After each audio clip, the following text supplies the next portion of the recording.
All right, welcome to the Stanislaus County Board of Supervisors meeting. We'll begin this meeting at 6:32. We just adjourned from closed session with nothing to report out. So please stand with me for the Pledge of Allegiance, followed by the invocation by Pastor Lance Lowell from Neighborhood Church. I pledge allegiance to the flag of the United States of America and to the republic for which it stands, one nation, under God, indivisible, with liberty and justice for all.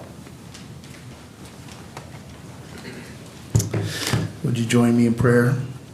Lord, as we prepare tonight to discuss items that affect our community, we are aware that there are cities and counties in Maui tonight facing tremendous loss and tragedy. Lord, we pray for them, that you'd give them strength, support, courage as they face the task of caring for those who are grieving and for the rebuilding process. Lord, thank you for your protection over our county during this season. And we pray that you would see us through this fire season and protect us and give us your mercy. God, tonight we're reminded that all wisdom comes from you. You are wisdom.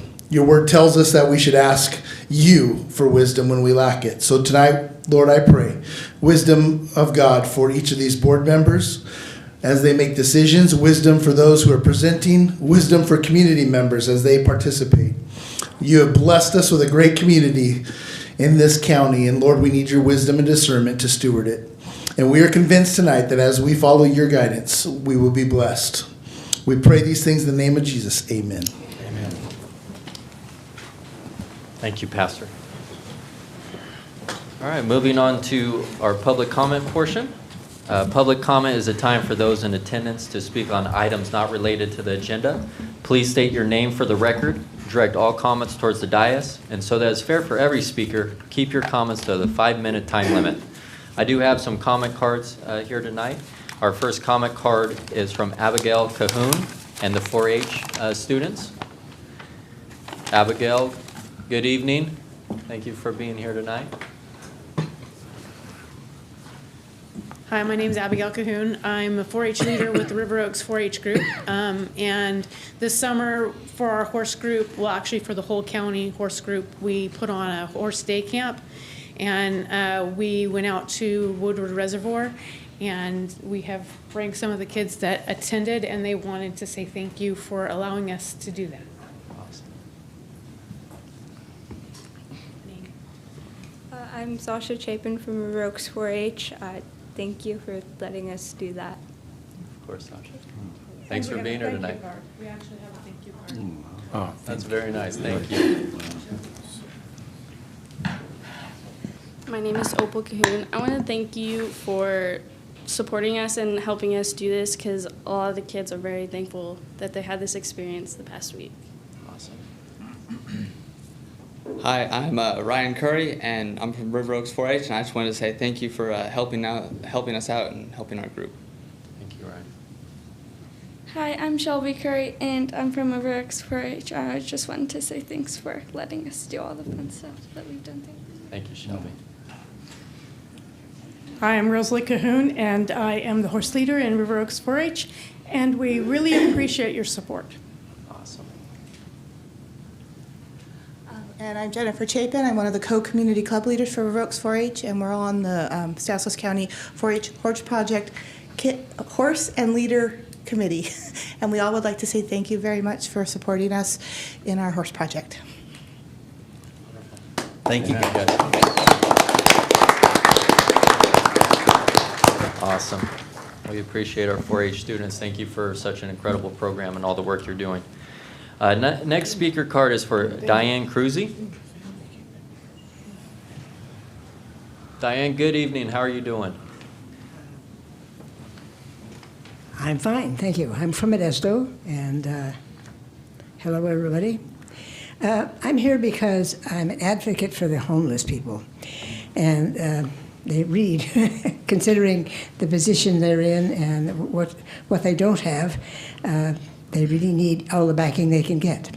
So I have a few notes here. I didn't write anything until I got here, which was a mistake probably. But obviously you can look at me, and when you look at a homeless person, you're going to see a big difference. I'm not malnourished. I don't sleep on the ground or in the streets or someplace. And I don't have to worry about somebody attacking me if I am sleeping. And unfortunately, they do. And even when they're in a car or an RV or something, they have what I have read recently is that they have some rules that there's no way anybody that has an RV or a car, if the registration is not up to date, they don't have money. That's why they're sleeping in those cars and RVs and stuff. So, I mean, it's nice to have safe parking, but you can't expect, what is it, blood from a turnip? Something like that ordered.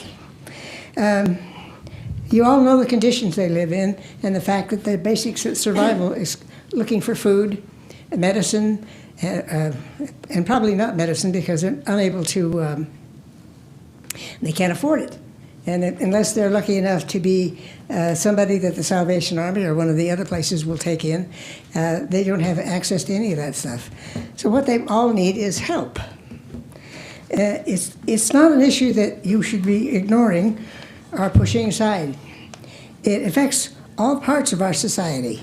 I mean, we're a county is a combination of agriculture, cities, and, well, towns, whatever.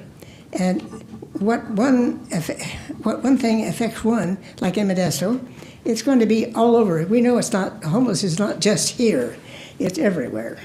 You just might not see them quite as much because we are a metropolitan, I guess. Safe parking is in, I think, or almost in, place here in Modesto, but we need a lot more than that. And the next thing up on the list, because that's what you have to have. You have to have an actual plan, because if you don't have a plan, it's all going to stop, and then they'll be right where they were to begin with. And that's easy to do because they don't really have a voice. They're not going to show up here, and they're not going to be pleading for themselves because they don't have time for that, to be honest with you. They have to find food most of the time. And they might have to protect themselves from people that are now on drugs because they're so depressed. They haven't got anything else to do but drink and drugs. And I don't know how they get them, but they do. It's just like people have cell phones, and I don't have any idea how they get them. All the cities in the county are the same way, but it's only in the differing degrees. I mean, we're a bigger one, and Turlock is a bigger one, and obviously they're going to head for our areas because it's probably more lucrative. I don't know.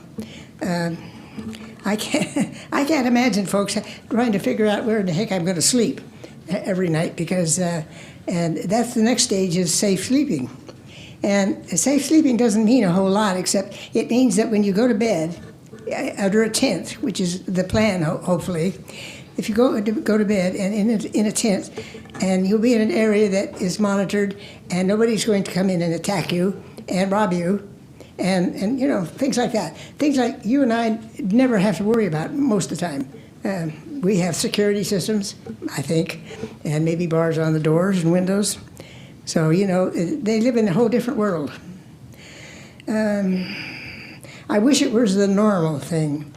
I know it costs money, and it's going to continue costing money, and as it goes on, it's going to cost more, because the longer you let it go, the more it does cost. We know that for a fact, folks. Everything's like that. If you have a rotten place in your house, if you let it go, dry rot, guess what? It spreads. So, yeah. And the county, the reason I'm here is because the county is the center of all that. And if you guys can't take the lead in that, because right now I know Modesto is trying to do some things, and I know that you probably have done something already to the extent, but my understanding from somebody I know in that area is that some of the money is being withdrawn, and I don't know why. I can't say that. I'm sorry. Anyway, I hope you will be more leaders in this, so that we can correct the horrible situation for just plain old people. Thank you very much. Thank you for being here tonight. Our next comment card is for Mr. Miguel Donoso. Mr. Donoso, good evening. Thank you, Mr. Chairman. I came here 2 or 3 weeks ago and I had the same problem, Mr. Chairman, in regard to the Compressed Economic Development Council. still not communicate with us in regard to the translation of the report or the draft in regard to the technical assistant that we were request from the 2020 April 24, 2023. Even the in that time the chairman was acting chairman, Mr. Widrow, and he agreed to us and request the staff to accommodate the group that we request, and still not receiving nothing. The other issue, Mr. Chairman, is we continue request to the county council, Mr. Thomas Bossi, in regard to the members of the CEDC have a lot of conflict of interest, and for him to look at that, and one time he said that he don't have the information, and then the next time I come back and give you the information in regard to the different committees and commissions, they have to have some kind of conflict of interest. Even in the agenda, the CEDC don't put the conflict of interest under the agenda, so it's a big mistake, because especially like Mr. David White and then Mr. Cecile Russell are long-time members and still there and have in different committees, they approve or disapprove or recommend different money, like workforce development, other agency. Thank you, Mr. Chairman. Thank you. All right, next speaker is Jose Ramirez. Mr. Ramirez, good evening.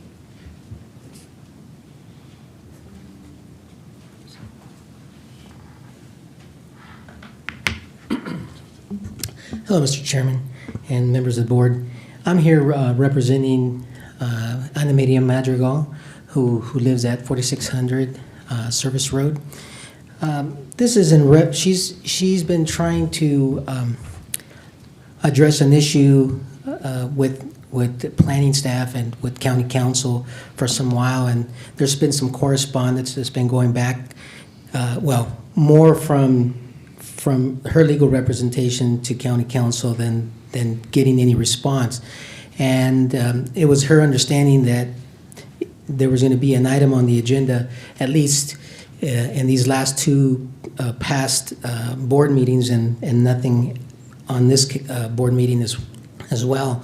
So in essence, she wants to settle with planning and county council. She's a law-abiding taxpayer here in your county that has a property. She has no problem paying for any fines. She was, when there was some conversations in terms of a settlement, suddenly there was a 24-hour notice and there was a warrant. It was basically a blanket warrant, to search her entire property. She has nothing to hide.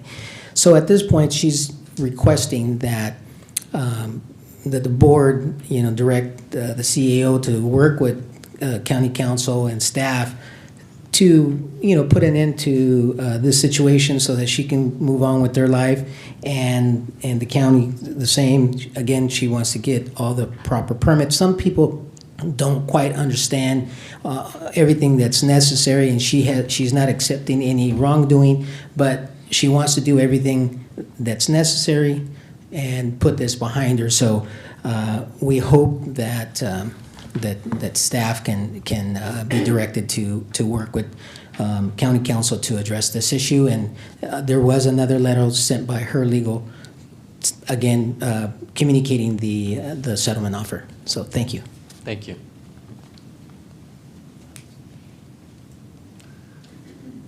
All right, that is all the comment cards I have. If there are any other members of the public who wish to comment during public comment, please come forth. Okay, seeing none, we will go ahead and close the public comment period and move on to the consent calendar.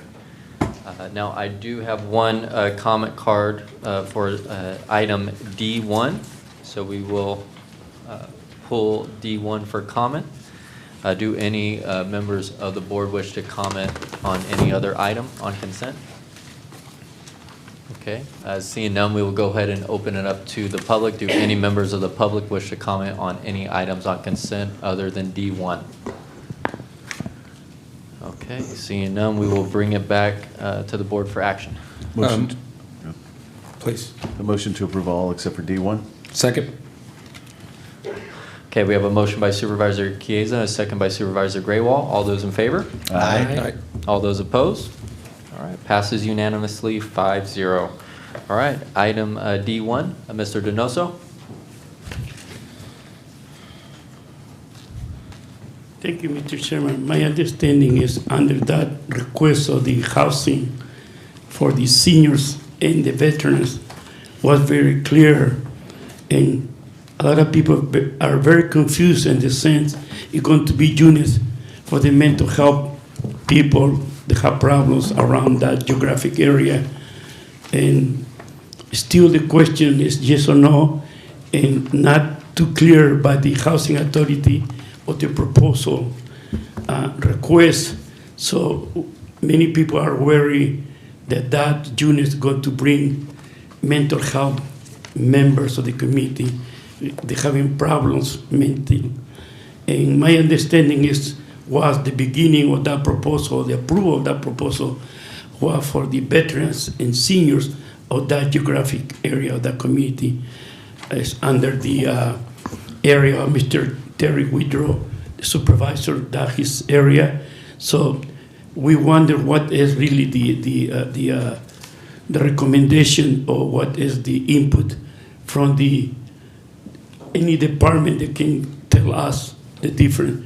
The second issue, Mr. Chairman, is the city of Modesto already have under his housing element and a lot of information documented in Spanish according to the limited English proficiency from the state of California and the federal and the HUD, and yet this county still refused to put everything or anything or part of the proposal or request or recommendation under the limited English proficiency. The city of Modesto is already like 8 to 10 months more advanced than the city or the county. So I'm asking Mr. Hayes and Mr. Thomas Bossett, the county council, to see what is really is in compliance or not compliance. My understanding, they have to be in compliance if you're going to use federal or state money, especially in programs like this program of the housing for the seniors and the veterans. At the same time, the city of Modesto already have half of the proposal, or a lot of the pages are in Spanish. So at least the city of Modesto in series are intent to comply with the state and federal guidelines in regard to limited English proficiency. So I hope that Mr. Hayes and the county council come out and to recommend something to this board in regard to how important it is for the limited English proficiency residents of the county. There's over 35% limited English proficiency. In the same time, the executive order 13166. So I hope that because it had to come from Mr. Hayes to recommend to Mr. County Council to do something, and then come back to the board to approve, disapprove, and to do that for the next 2 or 3 months that will be in place in regard to policies and programs and recommendations. Thank you, Mr. Chairman. Thank you. Do any other members of the public wish to comment on item D1? Okay, seeing none, we will close public comment for D1 and bring it back to the board. You know, I don't know if Angela, did you want to step up and address the Vine Street property, please? Good evening, Angela Freitas, County Planning Director. I just wanted to address it to the extent if the board had any questions. This project does have funding from the county's BHRS, and there are permanent supportive housing units that are included as part of the project. Jim Cruz, Executive Director for the Stanislaus Regional Housing Authority, is here also and can provide more specifics as to the project and how it will be operated. And so really staff's here if there's any questions, or if you would like a full presentation, we can do so also. So as I understand it, total 35 beds. I think we're saying 12 for seniors, 23 for veterans, but these could be individuals that need permanent supportive housing, right? I mean, of the 35 mix. Is that correct? Correct. So the project has a scattered site. So there's 3 units that are in the city of Turlock. The project that's being funded this evening is in the city of Modesto on Vine Street, and it has 12 units that are purely affordable housing for seniors. And then there's the King Kennedy cottages, which have 23 units, which would have permanent supportive housing. Okay. And those are for veterans? Is that, it calls it out here as for veterans, and they Yes. Perfect. Okay. Any other? You want to come up? Yeah, maybe Jim. Yeah. Good evening. Good evening. I'm Jim Cruz, Executive Director for Stanislaus Regional Housing Authority. Just for clarification, the original concept for this project was a No Place Like Home fund program, which is for behavioral health clients. And so we went in and applied for that grant with the county back in, I think, 2019, right before pre-COVID. So it will have behavioral health clients in there. On the 23 units, there's 8 veterans units, and the remaining King Kennedy units will be behavioral health. There may be some crossover in those clienteles, but they will all have permanent supportive housing.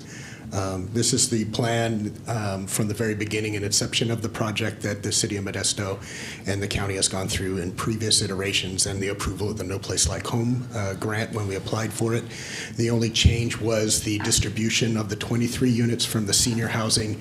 It was kind of flipped. It was more of the 15 units for veterans housing and then the 8 units for behavioral health. We lost one of the properties in Turlock, which caused us to have to put a few more in there to meet the No Place Like Home guidelines and retain that funding. And Jim, you're going to be out at the meeting. Is there a meeting tomorrow, I think, that we're having out there? West Modesto. Perfect. Yes. We'll see. Okay. Okay. Other questions or comments? Okay, sounds like a great project, definitely much needed. Okay, Thank you. All right, with that being said, we'll bring it back to the board, looking for action. I'll make a motion to approve staff recommendations. Second. Okay, we have a motion by Supervisor Withrow, a second by Supervisor Buck-Condit. All those in favor? Aye. All those opposed? All right, passes unanimously, 5-0. Thank you. Thank you. All right, moving on to discussion items. We have a PowerPoint presentation by Linda Pinfold regarding the approval for the Agricultural Commissioner to accept funding from the California Department of Pesticide Regulation. Good evening. Good evening. Good evening, Chairman Condit, Your Honorable Board, County Executive Officer Hayes, and County Council Bowes. I'm Linda Pinfold, the Agricultural Commissioner for Stanislaus County. So my staff and I are excited to provide you a presentation on our board item to conduct a pesticide take-back disposal event from October 11th to October 13th in this coming fall. Before we provide our presentation, I'd like to take a moment to appreciate my staff who have worked so hard to make this possible. I want to thank Assistant Agricultural Commissioner Dave Singh and Software Engineer Alec Lyack, both of whom could not attend tonight. Dave took the lead in collaborating with our neighboring counties as well with our county's GSA purchasing and county council. Alec has put together all of the electronic services and databases for gathering data and for surveying our growers. I also want to take a moment to thank our Agricultural Weights and Measures Inspector, Claudia Holt, and as well our Deputy Agricultural Commissioner, Judith Arroyo. They too have been very active participants in doing all the operational planning and support for this event. So Ms. Holt and Ms. Arroyo will go ahead and move forward with providing you a presentation now. Thank you, Linda. So a little bit of background on this project that we've been planning. In 2021, the California Department of Pesticide Regulation, CDPR, announced the availability of funding to hold multi-county pesticide take-back events. In 2022, Mariposa, Merced, Stanislaus, and Tuolumne counties proposed a partnership to host a 3-day pesticide take-back disposal project to assist our local farmers and support environmental stewardship. Stanislaus and Merced counties in California are both located in highly productive agricultural areas of the Central Valley, typically accounting for the 5th and 6th ranking in agricultural production. Crops grown in our county include almonds, walnuts, alfalfa, corn, oats, melons, and leafy greens. While Mariposa and Tuolumne are rural counties, their respective agricultural economies are crucial to their production. Local area farmers may farm in 2 or more of these neighboring counties. In addition to sharing farmers, the 4 counties are also geographically united by 3 rivers, the Merced, the Stanislaus, and the Tuolumne, which also represent major tributaries to the San Joaquin River Basin. United by these rivers, these 4 counties share interests to promote proper pesticide stewardship of the northern San Joaquin River Basin. The majority of these farms in these 4 counties are family-owned businesses. When farms are sold or passed down to family members, there's anecdotal evidence that unwanted or outdated pesticides remain in barns, sheds, or other storage areas. Due to changes in regulatory requirements, agricultural practices, farm ownership, and decreasing dependence on harsh pesticides, unwanted or obsolete pesticides have accumulated throughout the years. Over time, the degradation of these pesticides leads to unsafe storage conditions in environmentally sensitive areas. By not disposing of these pesticides, there's a chance that the containers may leak or pose harm to human health, children, wildlife, the environment, or domestic water supplies. This 4-county collaborative project will provide a unified path to assist farmers within the 4-county area by providing a resource to properly dispose of unwanted or outdated pesticides.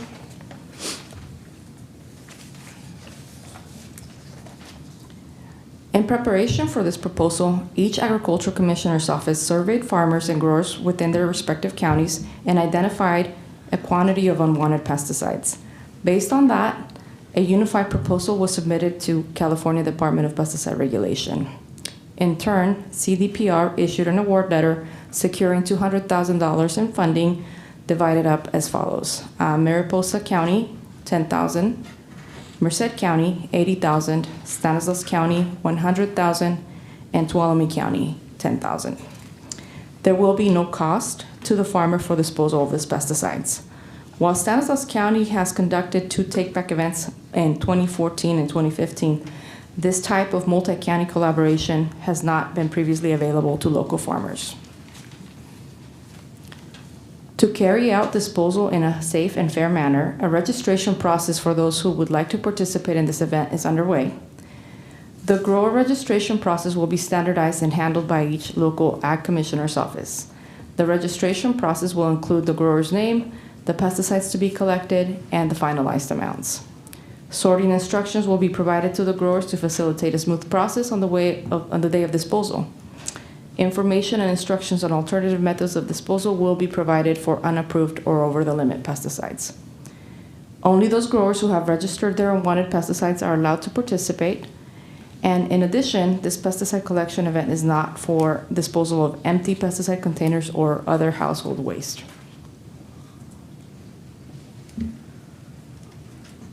All right, so event preparation. In furtherance of this targeted date, the following tasks have been performed. To facilitate collaboration, a MOU was developed which set forth the duties and responsibilities of the 4 counties. The 3-day event will be held at Stanislaus County Agricultural Commissioner's Office. Mariposa, Merced, Stanislaus, and Tuolumne counties will provide in-kind services to account for staff time and other expenses to support this project. Stanislaus County underwent a bid solicitation process, and a subcontractor was identified to provide services for this event. Work plan deliverables. At the end of this, a report will be given. It will be giving descriptions of specific challenges encountered during the course of this project, descriptions of collection event, and if this project met the goals and objectives, recommendations for future pesticide collection and disposal events, the amount of pesticides collected and identified by trade name, active ingredient, and registration number, photographs taken during collection events, outreach materials or notices of the event to growers and farmers, number of growers/farmers who participated in the collection event, feedback from growers and farmers regarding the event, and a notice to CDPR of any media coverage. As Judith said earlier, we did hold a successful pesticide take-back event in 2014. The Stanislaus County Agricultural Commissioner's Office held their first ever pesticide disposal event on Thursday, October 30th, 2014. 87 Stanislaus County growers dropped off 141 containers of old unwanted pesticides. That equaled 36,946 pounds of obsolete pesticides that were collected. In 2015, the Stanislaus County Agricultural Commissioner's Office held a second pesticide disposal event on Friday, June 12, 2015. 55 Stanislaus County growers dropped off 1,676 containers for a total of 38,310 pounds of obsolete or unwanted pesticides. So Stanislaus County specific preparation for this event in 2022 spring, May to be specific, we collected survey responses to determine the need for the event. This revealed at least 40 eligible participants. Survey participants will be contacted to further review amounts. After checking with initial survey participants, the Agricultural Commissioner's Office will also notify growers who are interested in being added to a wait list. Our goal is to provide maximum benefit to interested growers. And then just to show how successful this program is, San Joaquin held a regional agricultural pesticide amnesty program. It was a 5-county pesticide disposal event held over November 2nd through the 4th, 2022 in San Joaquin County. San Joaquin County collected 4,387 gallons and 8,948 pounds of unwanted or legacy pesticides. So, to make this event possible, we recommend to your board the following. Authorize the Agricultural Commissioner to accept funding from the California Department of Pesticide Regulation in the amount of $200,000 for the performance of a 4-county pesticide take-back disposal event during the 2024 fiscal year. Authorize the chairman of the board to execute the Memorandum of Understanding among Mariposa County, Merced County, Tuolumne County, and Stanislaus County for the pesticide take-back disposal event to be held October 11th through the 13th of 2023. And authorize the Agricultural Commissioner to take all actions necessary to conduct the pesticide take-back disposal event pursuant to the terms of the Memorandum of Understanding. These recommendations are consistent with the board's priorities of developing high-performing economy and delivering efficient public services by providing an event for our county growers to dispose of obsolete, unwanted, or no longer usable pesticides in a safe and affordable manner to protect the well-being of agriculture, the environment, business, and our community. This concludes our presentation. Thank you so much. And thank you for giving us this opportunity to present this to you. We're very, very excited about this. So I guess, do you have any questions that we might be able to answer? I think Vito has a question. Yeah, so I love the word take back instead of amnesty because it doesn't have a very good connotation to it, like they're doing something wrong. But there are lots of farmers that they have old pesticides that don't have labels on them. So what is the avenue for them? Because I think this is a great program. So the beautiful part of this is, and those are the folks that we really want to target, they can turn in unknown pesticides. Okay. Free. So unknown, no label, something. Okay. Yes. That's fantastic. And So- like I said, this is funded through California Department of Pesticide I'm Regulations. looking over to make sure my wife is taking notes right now. And make sure we sign up. Yeah, so- There's always legacy pesticides that you didn't finish a container that just sit there for years. So. Well, there's situations like that. There's also situations where pesticides have been left in storage from generation to generation. And so now families are having these pesticides and not really sure what to do with them. So this is an opportunity for those to be brought in and to be properly disposed of at an affordable rate. All right. Appreciate it. Any other? Manny? Just a quick clarification question, just for my own knowledge sake. Great presentation, by the way, really appreciate it. It looks like it's going to be another successful event. In 2014, there was 141 containers, and it was roughly the same amount of pounds as 2015, even though there was 1,676 containers. So I was just wondering if container size change, or there's like every year when you do it, the container allotment of what's considered a container is different? Well, I can't necessarily speak to what happened at that time, but what I can tell you is, a lot of times you're looking at old containers and you can't necessarily tell how much. So a 5-gallon container could have as much as 5 gallons, but it could also have much less than that. Maybe Claudia, I can tell you might have a comment. It doesn't. I just for own knowledge sake, you don't have to get into detail. So it's just a quick clarification. So the reason why there was more weight, even though there was less containers, so some of those containers we pay by the pound. So if you have a metal container or you have something that's a little bit heavier, it weighs more. So you can have less containers of that, but they're heavier because they're in a metal container. And so a lot of the older pesticides, they do come in metal containers, and that's why you're going to see that differentiation between the number of containers and the weight, because we account for everything, even the container we have to pay for when it's the pounds. So that's probably why you see a little bit of differentiation, because we probably had canisters, we had metal containers that came in, and those come up at a heavier weight. Yeah, and same thing also if it was a dry package too. Good to know. Thank you. All right. We will open it up to the public. Do any members of the public have any comments? Mr. Donoso? Yes, Mr. Chairman, thank you. Mr. Chairman, it's very nice to see that project and everything, but you never mentioned the workers. You never mentioned who are really pulling the container, who are in charge of, to be sure that the titles or whatever report in the containers. And I know there's a lot of workers do that, and very few owners do that. Maybe under the supervision of somebody, but you never mention the workers.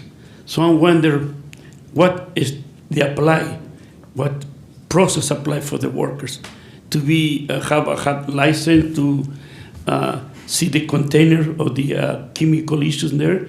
That people have to have some kind of training to see what the chemical is different from another chemical. Who are the workers? How we protect the workers?